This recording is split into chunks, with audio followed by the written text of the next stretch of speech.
예, 안녕하세요. 고려대학교 최재욱입니다. 소개받은 대로 대한의사협회 과학검증위원장이라는 다소 좀 생소하실 것 같습니다. 과학검증위원장을 맡고 있고요. 과학적 견해와 과학적 근거 하에서 공정보건 위기와 관련된 부분에 대해서 정책적인 좀 주로 이슈에 대한 부분들을 정리해서 사회와 또 의료계와 또 전문가들 간의 그런 교류 혹은 견해 교환, 정책 반영에 관한 일을 하고 있습니다.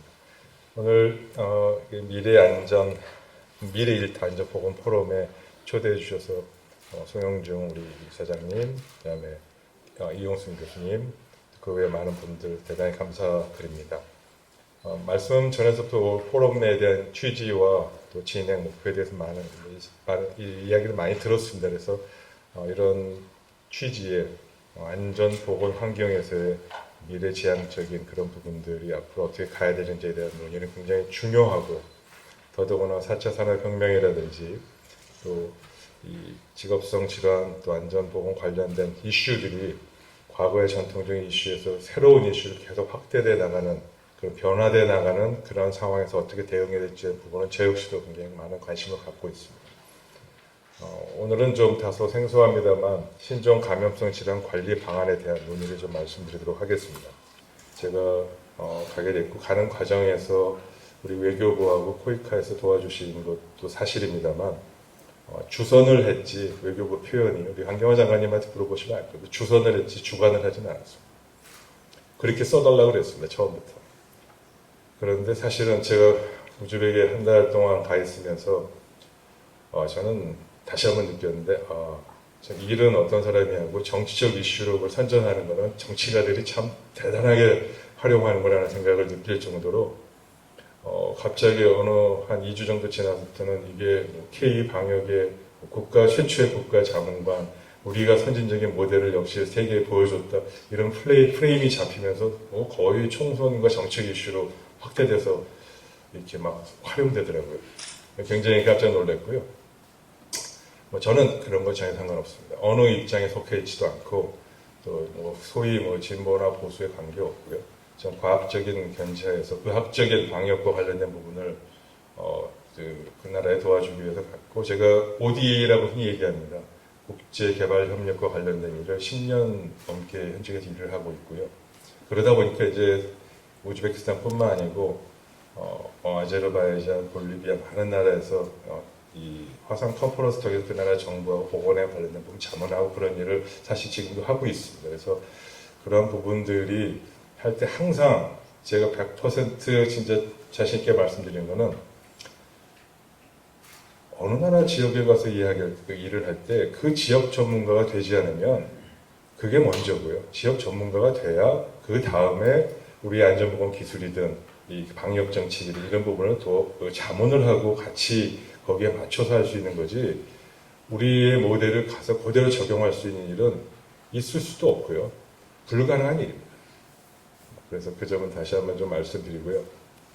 저는 그래도 어찌됐건 안전보건 환경 쪽에서 일을 해왔습니다.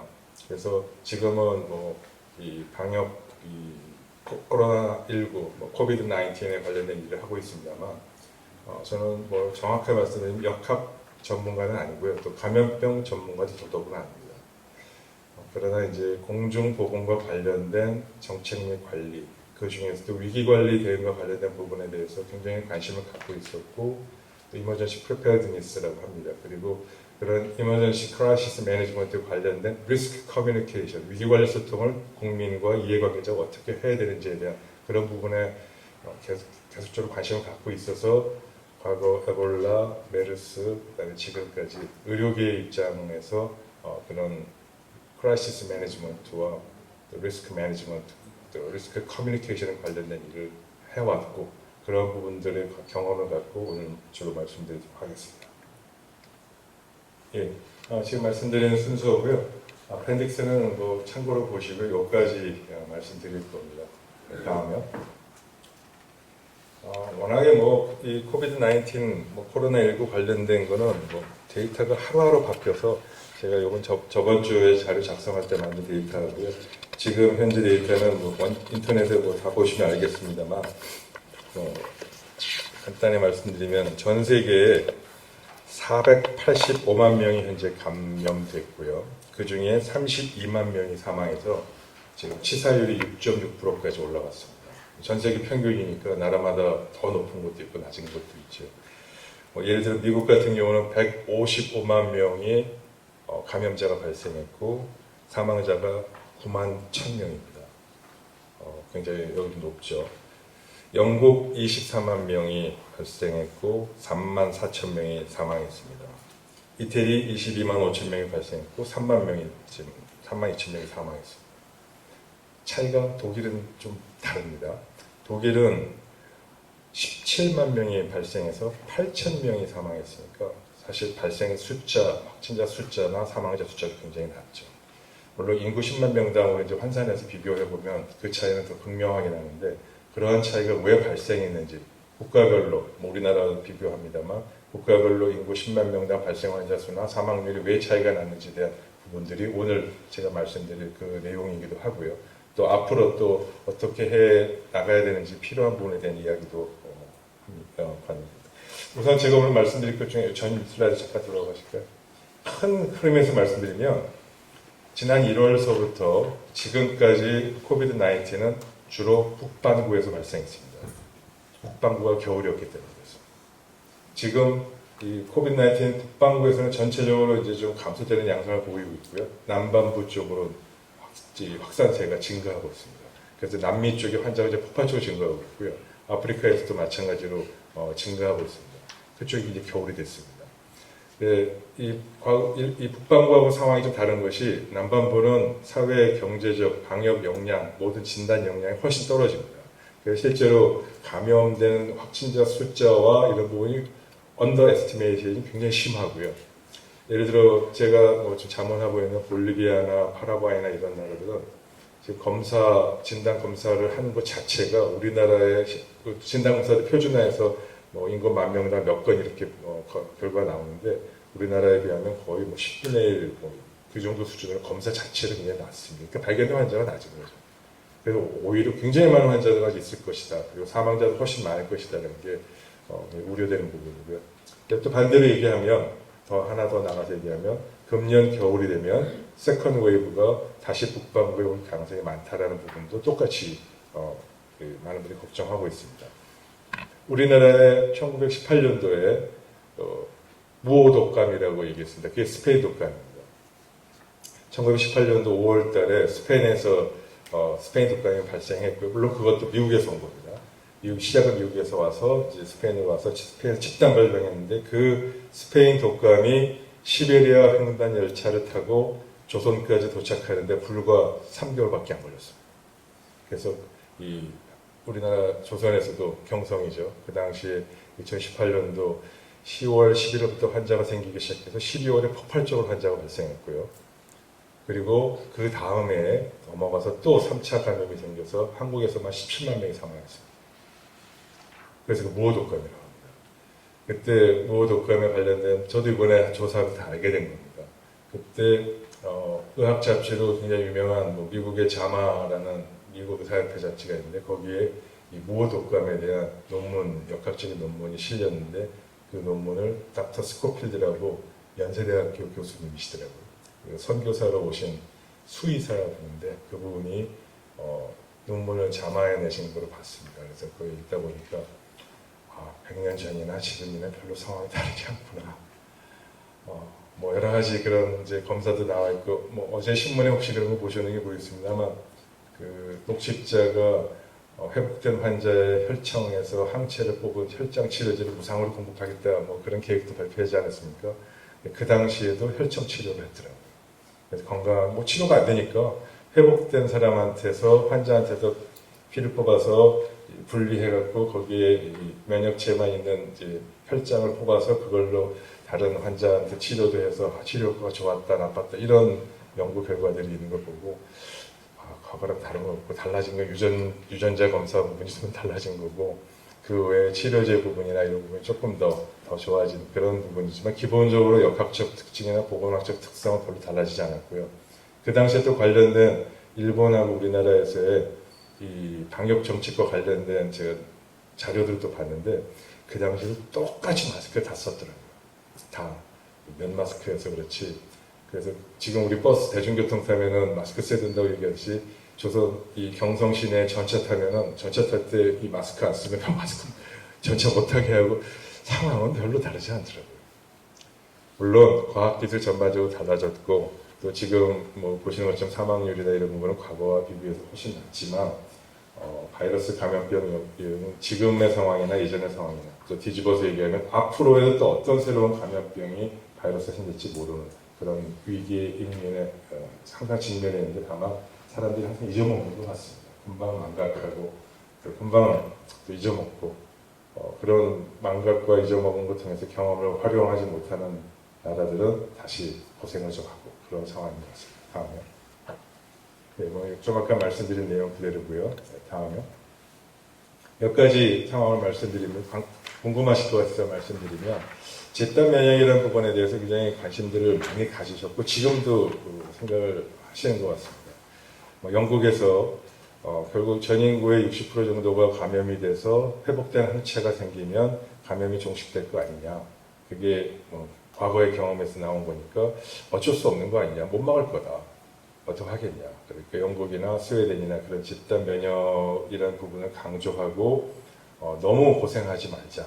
너무 힘들게 애쓰지 말자라는 식의 좀 이 완화적인 정책을 썼다가 사망률이 급격히 증가하면서 좀 다시 포기하고 강화된 봉쇄 정책을 지금 쓰고 있고 그런 거를 이제 다시 돌아갔습니다. 이제 그 부분에 대한 거가 여전히 사실은 유효합니다. 제가 전반적으로 지금의 우리나라 코비드-19 상황을 말씀드리면 한마디로 말씀드리면 일희일비 할 필요 없다. 사회적 거리두기를 완화했지만 소규모 산발적인 집단 감염은 즉 이태원 집단 감염 사태 생길 경우는 앞으로도 계속 발생할 것이다. 언제까지? 아까 말씀드린 대로 코비드-19 종식될 때까지. 즉 전 인구의 60%가 이상 그 정도 감염돼서 회복될 때까지 혹은 백신이 개발돼서 보편적인 백신 접종이 이루어질 때까지는 계속적으로 발생할 것이다. 다만 그 발생의 정도와 크기가 우리나라 의료계의 역량이 우리나라 방역 정책이 감당할 수 있을 정도의 작은 규모로 천천히 발생시켜서 우리가 적응하면서 살아가자. 그러니까 사실 메시지입니다. 오늘 제가 말씀드린 메시지 다입니다. 집단 면역이라는 부분은 여전히 유효하고요. 다만 집단 면역을 자연스럽게 그냥 방치하는 것이 아니고 그런 집단 면역으로 끝까지 가야 되지만 그 과정에서 국가가 어떤 역할을 최선을 해야 될 것인지 혹은 사업주로는 어떤 역할을 해야 될 것인지 혹은 국민은 어떤 역할을 해야 될 것인지에 대한 그런 부분들이 명확하게 필요하고요. 결론적으로 영국도 집단 면역이라는 부분을 전제하고 사회적 거리두기를 완화하는 형태로 그냥 지나가 보자. 그게 그 사람들 얘기한 게 그 영국 처칠이 2차 대전 때 얘기했던 그 유명한 그 얘기 아닙니까? Keep calm, carry on. 그냥 가만히 앉아서 진중하게 계십시오. 그리고 평소 당신 하던 일이나 잘 하십시오. 이런 뜻으로 그런 슬로건 하다 그거 다 없어졌습니다. 최선의 조치를 취하자는 것이 되고 최선의 정책 중에 하나는 사회적 거리두기다. 그런 이야기들이 지금 진행되는 게 다음에. 그래서 이제 이런 거에 관련된 이야기를 그냥 쉽게 많은 분들이 이해할 수 있는 그런 부분은 요 그리고 비디오 클립을 좀 보여드릴게요. 다음에. 네, 요 빛 한번 눌러보시겠어요? 한 번 더 눌러보세요. 네. 요거 잠깐만 보세요. 이 빨간색이 이제 파란색이 건강한 사람이고요. 사람들이 움직이면서 빨간색으로 이렇게 환자가 되는 거고요. 그래서 이 피크가 환자가 확 증가합니다. 감염력이 높기 때문에 코비드-19 이런 식으로 증가하고요. 자, 이 환자 중에서 다시 핑크색으로 되는 사람은 이제 회복된 사람들입니다. 그러니까 어느 시점이 지나면 피크를 찍고 감염자가 내려가고 회복된 사람은 증가하면 결국 60% 이상의 사람이 감염이 되기 시작하면 코비드-19는 종식되겠죠. 이게 기본적인 시뮬레이션 모델이고요. 이거는 이제 미국에서 만든 건데 실제 200명 정도의 소규모 도시를 갖고 실제 시뮬레이션에 돌린 겁니다. 감염병 수치하고 이런 걸 접촉 빈도하고 이런 걸 숫자 모델링을 해서요. 자, 이게 기본적인 모형이고요. 피할 수 없습니다. 아무것도 안 하면 다 저렇게 됩니다. 어느 사이트도 똑같습니다. 다음에 여튼 둘러보세요. 이제 국경을 봉쇄하면 어떤 효과가 있느냐 말씀드리겠습니다. 국경이 이렇게 봉쇄됐으면 이쪽 지역에서 환자가 암만 발생해도 이쪽으로 안 가겠죠. 그런데 결국 국경은 뚫리게 되어 있습니다. 뚫리면 환자들이 가겠죠. 가면은 시점을 두고 결국 여기도 전파됩니다. 이런 식으로 동일한 양상이 되겠습니다. 근데 뭐가 다르냐? 요 전하고 여기를 보시면 감염자의 커브가 순식간에 급격하게 증가해서 피크를 찍지도 않고 피크의 크기도 굉장히 낮습니다. 즉 감염은 전체적으로 딜레이가 되고 그리고 감염의 피크의 크기도 플래트닝 낮춘다. 이게 이 보더 컨트롤의 장점입니다. 그것 때문에 보더 컨트롤, 국경 봉쇄하는 겁니다. 다음이요. 다음은 사회적 거리두기의 효과가 어떤 것인지 설명을 드리도록 하겠습니다. 자, 아까랑 뭐가 다르죠? 많은 점들이, 즉 시민들이 안 움직이고 집에 있는 겁니다. 가만히 있지 않습니까?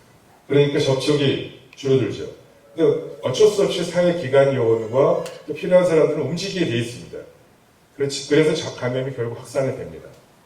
이게 사회적 거리두기가 이런 방식으로 진행이 돼서 감염은 천천히 아주 느리게 그리고 완만하고 간다, 진행된다가 사회적 거리두기 효과입니다. 따라서 국경 봉쇄보다 사실 어떤 면에서는 사회적 거리두기가 가장 확실한 정책이고요. 예방하는 데 있어서 관리하는 데 있어서 사회적 거리두기만큼 중요한 정책은 없습니다. 다만 국민과 기업과 경제가 다 고통받는 거죠. 국가도 고통받고. 사회적 거리두기는 서스테이너블 하지는 않습니다. 절대 지속 가능하지는 않고요. 한시적으로, 제한적으로, 그리고 만약 그게 불가피하게 장기간 해야 된다면 서스테이너블한 방법으로 사회적 거리두기를 어떻게 조정하고 만들어낼 것이냐에 대한 부분이 전제되지 않으면 그거는 어렵죠. 자, 사회적 거리두기를 모더레이트하게 하는 경우, 다시 다음 넘겨주세요. 아주 세게 하는 경우, 이건 이제 봉쇄입니다, 말 그대로. 이렇게 하는 경우는 더 천천히 발생하겠죠. 자, 그런데 여기서 다음은 똑같이 생각하시고요. 사회적 거리두기 완화해서 감염을 천천히 발생시키고 피크를 줄여서 우리나라 의료계가 감당할 수 있는, 병원이 감당할 수 있는 환자 발생이 줄여서 관리하면 좋겠다. 그러면 결국 뭐가 중요하겠습니까? 사망을 떨어뜨릴 수 있어요. 그것 때문에 하는 겁니다. 자, 그건 좋은데 그럼에도 불구하고 결국 막을 수는 없지 않냐. 60%까지 감염되는 게 정식되는 거 아니냐. 아니면 빨리 백신이 개발되거나. 그렇죠? 맞습니다. 그때까지 피할 수 없습니다. 그때까지 장기전을 어떻게 준비하고 버티느냐가 관건입니다. 거기에서 즉 선진국과 중소득, 저소득국, 개도국의 차이가 거기서 나오고 개도국이나 아무래도 아프리카 국가는 국력이, 경제력이 떨어져서 장기전 못합니다. 경제력이 좀 바탕이 되고 이 부분에 대해 사회적 합의와 이런 부분이 있는 그런 국가들은 어떻게든지 버틸 겁니다. 그러면 경제적 피해와 사회적 피해를 최소화하면서 끌고 갈 수 있겠지만 그렇지 않은 국가는 중간에 포기할 거거든요. 포기하면 폭발적으로 증가해서 사망자가 급격히 증가하는 상태로 못 먹을 거예요. 그게 지금 앞으로 가을, 내년의 과제입니다. 그 부분에 대해서 지금 어떻게 국제사회가 공조해서 좀 중저소득 국가를 어떻게 도와줄 것이, 서포트할 것이냐에 대한 부분이 다자 기구들이 해야 되는 역할인데 동양이 안 되잖아요. 지금 트럼프하고 WHO하고 유엔하고 맨날 싸우고 중국하고 싸우는데 누가 지금 해줄 사람이 없습니다. 그래서 지금 전 세계 크라시스라고 하는 이유가 거기에 있습니다. 네, 사업자 관리 감염관리 방안은 기본적으로는 이 코비드-19 예방 및 확산 방지를 위한 사업장 대응 지침 8탄에 근거하고 있고요. 이거는 질병관리본부가 만든 코로나19 대응 예방관리 지침에서 근거해서 그거를 사업장에 업데이트해서 포함해서 만든 그 내용이고요. 몇 가지 중요 사항 다 아시겠습니다만 중요 사항만 몇 가지 말씀드리도록 하겠습니다. 크게 두 가지로 나눠서 좀 볼 수 있을 것 같습니다. 그러니까 사전 예방적인 환자가 발생하기 전에 통상적으로 해야 되는 관리, 프로액티브한 어프로치로 위생관리 강화 및 사업장 청결 유지, 소독 유지, 환경에 대한 부분이고요. 사람 관리죠. 감염 유입 및 확산 방지, 이렇게 크게 환경과 사람에 대한 걸 도와지는 아니고요. 환자가 발생하고 나면 사후 대응, 리액티브한 어프로치를 하게 돼 있고, 의심 환자 발견 시 확진자 발견 조치 사항, 그 다음에 통상적인 시스템 구축 사항, 이런 내용으로 구성되어 있습니다. 다음에 환경 관리에 대한 부분은 개인 위생 관리, 방문 개설, 개인 위생 실천 방안, 사업장 내 청결 유지, 기숙사 등거 방과 주변으로 청결히 하는 것, 통근 버스에 대한 부분 다 짐작하실 수 있는 부분이고요. 싱가포르에서의 사례를 말씀드리면, 싱가포르는 환자들이 외국인 근로자들이 30만 명이 거기서 근무합니다. 그래서 거기 집단 시설에서 이 감염이 발생해서 거기서 몇만 명이 발생했습니다.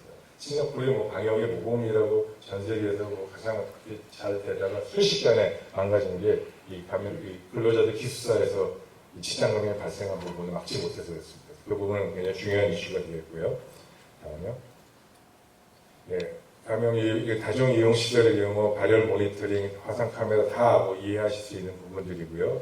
특히 이제 여기 있는 대로 다양한 형태의 사업장들이 있고 이러한 부분들에서는 좀 그 해당 사업장에서는 사업주의 특성, 사업주가 자율적으로 특성에 맞춰서 창의력을 발휘해서라도 뭔가 해야 되는 그런 상황이 됐고요. 기본적으로는 바이러스는 심플합니다. 밀폐된 공간에서 밀집된 사람들이 장시간 얼마나 같이 있느냐가 그러한 곳에 바이러스가 들어가게 되면 폭발적으로 증가하는 거니까요. 다 기준이 있습니다. 공간이라는 거는 밀폐된 공간의 밀집도는 어느 정도 돼야 되고 그다음에 시간은 현재는 15분입니다. 15분 이상 같이 있는 거고요. 그리고 환기는 그런 경우에 시간당 몇 회 이상 해야 되는 기준도 정해져 있습니다.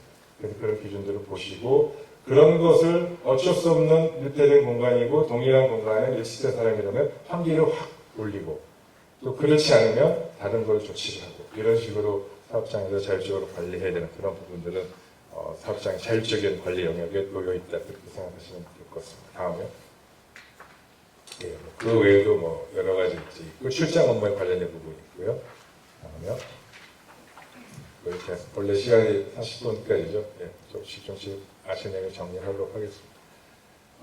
확진 환자 발견 시하고 감염 환자 발견 시가 있는데 사람에 대한 관리는 이 역학조사 통해서 질병하고 하니까 특별히 신경 사실 안 써도 됩니다. 근데 제가 오늘 이거 하면서 그냥 상황을 말씀드리면 중요한 상황을 말씀드리면 다음에요. 이 내용이 있는데요. 제 2월 달에 코로나19 이거 처음 생겼을 때 굉장히 중요하게 생각했던 것 중에 하나가 사업장에서 환자 발생해서 공장 라인 스톱하면 어떡하나 그런 생각이 들었어요. 이거는 굉장히 큰 위기 상황이었다. 병원들 다 폐쇄하는 거 보셨잖아요. 환자 발생. 병원 폐쇄돼서 종합병원 폐쇄되고 이런 상황이니까 의료 공백이 생겨서 핫 이슈였습니다. 한동안.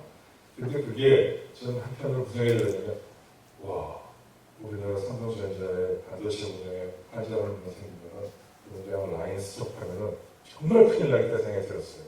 그래서 그거를 이제 규정을 살펴보기 시작했습니다. 봤더니 규정이 제대로 안 돼 있어 무조건 폐쇄하게 돼 있는데 그것도 누가 관리하게 돼 있냐면 지자시장에 관리하게 돼 있더라고요. 그래서 그 부분을 어떻게든지 바꿔서 과거에는 규정이 어떻게 돼 있었냐면 그냥 환자 발생하면 해당 사업장에 대한 특별한 지정 없이 사업장 폐쇄 이렇게 돼 있었습니다. 근데 그거를 2월 말에서 3월 초에 엄청 질병관리본부 설득해서 설득해서 규정을 바꿨습니다. 어떻게 바꿨냐면 환자가 발생하면 발생한 지점에 대해 그 공간의 이동 동선에 대해서 특정 그 공간 이동 동선을 한정하고 그 한정된 공간에 소독을 실시하고 소독을 실시하면 바로 24시간 후에 사용 재개 가능한데 즉시 사용 재개도 가능하다는 거였습니다. 즉시로 사용 가능한데 24시간 후에 사용하기 권고한다고 만일에 즉시 사용할 경우에는 소독을 하는 과정이 있을 거 아닙니까? 공장이 워낙에 크면은 소독하는데도 며칠 걸릴 수 있거든요.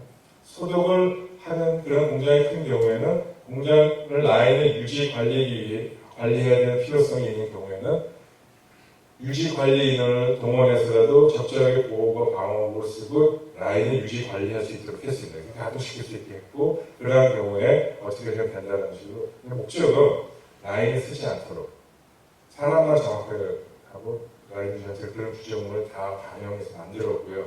그게 바꾸려면 어떻게 바뀌어야 되냐면 질병관리본부의 예방관리 지침이 먼저 바뀌어야 되고요. 그걸 바뀌어야 그걸 갖고 고용노동부의 사업장 관리 지침을 다시 변경하는 두 번의 세 번의 과정을 거쳐서 지금 그런 내용이 반영이 되어 있습니다. 그래서 혹시라도 현장 내에 이 라인이 이 환자가 발생하는 작업자가 하더라도 무조건적인 이 라인을 스톱하지 않아도 된다라는 걸 정확하게 이해하시고 그 부분을 하시되, 또 제가 건의 드리고 싶은 말씀드리고 싶은 것은 사업장 내에 환자가 발생하면 무조건적으로 위기관리 소통에 대해서는 지자체장이나 방역당국보다 먼저 얘기하시고 먼저 공표하시고 먼저 선제적으로 하셔야 그 외에 빌미가 정치적 개입의 빌미가 안 되기 때문에 그 점은 선제적으로 하십시오. 안 그러면 좀 작은 사업장이야 뭐 사실 관심을 안 기울일 수 있는 사업장 괜찮으신데 조금만 큰 사업장이나 이름이 있는 사업장은 정치적 이슈에 휘말리기 쉽습니다. 지금은. 그래서 위기관리 소통, 위해관리 소통에 대해서는 어느 지자체나 오히려 질병관리 본부보다도 먼저 선제적으로 발표하고 선제적으로 이 부분에 소통하고 선제적으로 조치를 하는 것이 굉장히 좀 중요하다고 보고요. 저는 사실 제가 아는 사업장에 다 그렇게 건의했고 사업 쪽에도 직접적으로 얘기했습니다. 이 부분만큼 다르다. 코비드-19만큼은 그런 방식이 안 되면 지자체장이 개입돼서 선제적으로 이런 부분 조치 안에서 정치적 이슈가 되지 않도록 조심하시는 게 좋겠습니다라고 말씀드린 적도 있습니다. 다음에요. 그런 내용들이 여기 다 적혀 있습니다. 다 바뀐 겁니다. 그래서 참고로 보시면 되고요. 다음에요. 그 다음에 전담체계 구축이나 결근 대리 대응 계획 수립에 대한 부분도 이렇게 여기 현재 규정은 잘 만들어져 있고요. 다음에요. 예. 추가 사항이나 뭐 휴업, 유연근무제, 가족 돌보 비용, 특수 배치적 건강인자 시식이 이 부분이 지금 현재 문제죠. 건강인자 좀 안 되고 있고 그래서 지금 다 밀려 있는 상황이고 어떻게 될지 모르겠습니다. 걱정됩니다. 네, 뭐 휴가미 구체적 내용은 그냥 보시도록 하고요. 다음이요. 네, 넘어갈게요. 네, 다음이요. 네, 다음이요. 몇 가지 제가 상황을 말씀드리면요. 이 팬데믹이 과거에 다른 나라를 겪은 사례가 있고 이거에 대한 사회적 거리두기에 대한 효과와 정책에 대한 부분에 대해서 논의가 되어 있습니다. 결론적으로 말씀드리면 전 세계 어느 나라에서도 사전 예방적 차원에서 직장 폐쇄를 규정하거나 권고한 나라는 없습니다. 명확하게 제가 말씀드릴게요. 절대로 선제적으로 회사 다 문 닫아 이렇게 하는 거는 있을 수 없는 일입니다. 다만 환자가 발생했거나 혹은 환자가 발생이 지역사회에 바로 옆에 쭉 있어서 그 가족들이 다 연관이 되거나 하는 경우에 한해서는 리액티브하게 해당 사업장을 한시적으로 직장 폐쇄를 하거나 또 재택근무를 하거나 또 다양한 방식의 근무 형태로 또 전환하는 것은 필요하다고 합니다. 또 실제로 일본하고 호주하고 이런 데서 연구에 따르면 이 직장의 최소한 34% 이상, 그러니까 3분의 1 이상이 문을 닫아야 발병률이 4.9% 감소한다고 하고요. 피크는 일주일 지연되는 정도입니다. 그러니까 효과는 있지만 직장 폐쇄로 인한 그 경제적 손실은 너무 막대해서 그 부분은 선제적으로 절대를 하거나 하더라도 굉장히 조심스럽게 해야 된다는 점을 다시 한번 강조드리고요. 어쩔 수 없이 정말 직장 폐쇄를 하는 경우에는 학교 폐쇄라든지 이런 다양한 또 다른 사회적 거리두기 프로그램과 같이 해야 되고 그리고 그것도 감염병 발생 초기에 해야지 감염병 발생이 지나간 중기나 말기에서는 효과가 없다고 되어 있습니다. 우리나라라면 2월 달에 직장 폐쇄를 해도 그때 해야지 지금은 직장 폐쇄라든지 이런 부분은 별 의미가 없고요. 모르겠습니다. 가을에 세컨드 웨이브가 폭발적으로 혹시 증가하게 되는 그런 불행한 사태가 오면 증가하는 그 시점에 해야 됩니다. 그 시점이 초기 단계가 굉장히 중요합니다. 미국의 뉴욕 가면은 뉴욕에 전광판이 생겼다면서요.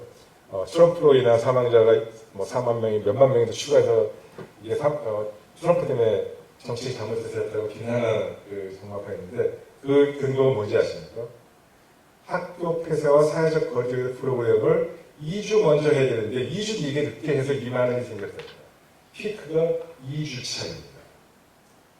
영국도 사회적 거리두기 완화했고요. 이태리도 했지만 다 독일에 비해서 늦게 했습니다. 독일보다 얼마 늦게 했는지 아세요? 2주 늦게 한 거거든요. 초기 단계의 2주는 엄청나게 큰 이 파급 효과가 있습니다. 그래서 판단이 굉장히 중요하고요. 그 첫째 감염병이 증가할 때 그 시점에서 정확한 판단이 모으는 것 같고 일주일만 늦어도 통제 불가합니다. 그 점을 다시 말씀드리고요. 다음에 직장 폐쇄 아까 말씀을 그대로고요. 재택근무의 방식과 이런 부분들도 중요하고요. 결론 부분에서 말씀드릴게요. 아니요, 필요해요. 지속 가능한 사회적 거리두기, 특히 사업장 관련 사회적 거리두기 다양한 프로그램 실행은 매우 세심한 사전 준비와 대응이 필요하다는 거예요. 뭐가 필요한지 제가 좀 말씀드리겠습니다. 정치적 이슈화가 됐습니다. 코비드-19는. 우리나라뿐만 아니라 전 세계적으로 동일합니다. 이게 현실입니다. 그래서 정치적 이슈화가 됐기 때문에 아까 말씀드린 사업장에서의 코비드-19 발생에 대해서는 선제적 대응과 위기관리 소통 체계가 구축돼야 되고 이런 부분이 이 정치 이슈로 확산되지 않도록 예방하는 것이 굉장히 중요하다. 다시 한번 강조드리고요. 아까 말씀드린 대로 이 코로나19 관련 백신이 개발되기 전, 또 될 때까지, 또 전체 인구 내에 충분한 집단 면역이 형성되기 전에 소규모 산발적인 집단 감염을 피할 수 없고 반복적으로 발생할 것입니다. 다만 현재 수준으로 우리가 방역 정책을 사회적 거리두기하면 통제 가능합니다. 통제 가능합니다. 너무 걱정 안 하셔도 되지만 그렇다고 과거로 돌아가서는 안 된다는 얘기 다시 한번 말씀드리고요. 이 사회적 거리두기와 완화된 형태의 생활 속 거리두기 프로그램을 감염병 발생 수준과 필요에 따라서 다시 사회적 거리 돌아갔다가 다시 좀 완화했다가 돌아갔다 완화했다는 과정을 반복하게 될 수밖에 없다라는 점을 좀 이해해 주시면 좋겠습니다. 그래서 이 나라마다 다른 우주적 얘기만 한 가지만 하고 끝내도록 하겠습니다. 우즈베키스탄에 제가 이제 갔는데 우즈베키스탄 인구 3,300만 명입니다. 그런데 현재까지 환자 2,600명 나왔고요. 사망자 한 12명 나왔어요. 엄청나게 좋은 성적 아닙니까? 제가 가서 그렇게 된 거 아니고요. 저는 뭐 아까 말씀드린 대로 자문하고 했습니다. 네, 우즈벡이 이 초기에 환자가 첫 번째 환자가 3월 10일에 생겼어요. 다른 나라보다 한 달 반의 숫자 늦게 시작했어요. 이유는 딱 하나입니다. 국경보세요. 결국 외부에 들어오면 막았어요. 근데 아까 말씀드린 대로 결국 뚫리거든요. 못 막습니다. 결국 뚫립니다. 그러나 아까 말씀드린 한 달 반 시간을 벌었어요. 여기에 강력한 이 대통령의 리더십이 빛을 발하는 건데요. 제가 보고 정말 칭찬했어요. 그 딱 번 한 달 반 시간 동안 컨테이너 박스 쫙 연결해서 격리시설 2만 명 수용할 수 있는 만들고요. 병원들 증발해갖고 4개 병원에서 전담병원 만들고요. 그 인공기계호흡기가 치료의 예후에 굉장히 중요하거든요. 우리나라 10,000대가 있습니다. 인공기계호흡기. 수술방까지 해서 다 따로 한 16,000개 쓸 수 있는데 거기 600개 있더라고요. 그러니까 치료가 제대로 안 될 거예요. 걱정되니까 그 한 달 반 동안에 러시아에 주문해서 1,500대 인공호흡기 주문 딱 발주해서 갖고 왔어요. 놀랍잖아요. 리더십 대단하고 누군지 정말 자문 잘한다. 저 아닙니다. 그렇게 딱 해서 초기에 준비를 한 달 반 어느 시간 동안 그걸 딱 해놨어요. 그 시스템을 갖췄어요. 근데 그렇다고 해도 소프트웨어는 많이 떨어지죠. 여전히. 그리고 나서 사회적 거리두기를 봉쇄 수준으로 강화했습니다. 그래서 지금 환자 관련된 이런 부분이 잘 되고 있는 거라고 보이고요. 그리고 아까 말씀드린 대로 그날의 의료 역량과 중요합니다. 방역정책 기술 중요합니다. 그러나 그것만이 아니고 시민들의 자발적 참여, 사회적 거리두기 참여가 없으면 안 되고요. 이 두 개가 다 있어도 정치적 리더십이 정확하지 않으면 안 됩니다. 뭐 미국이 역량이 없어서 못하겠습니까? 미국 국민이 민주적인 참여가 떨어지나요? 결국은 트럼프가 리더십이 초기에 발행이 잘 안 된 부분입니다. 결국 리더십과 정치적 리더십과 시민의 자발적 참여 그리고 지금과 같은 의료기관과 전문가의 이 세 가지 삼각관계가 균형 잡고 잘 갈 수 있는 그런 것이 앞으로 우리가 이 교훈이고 또 앞으로 장기전을 준비해 나가야 되는 중요한 포인트라고 다시 한번 말씀드립니다. 이상 여기까지 말씀드리겠습니다.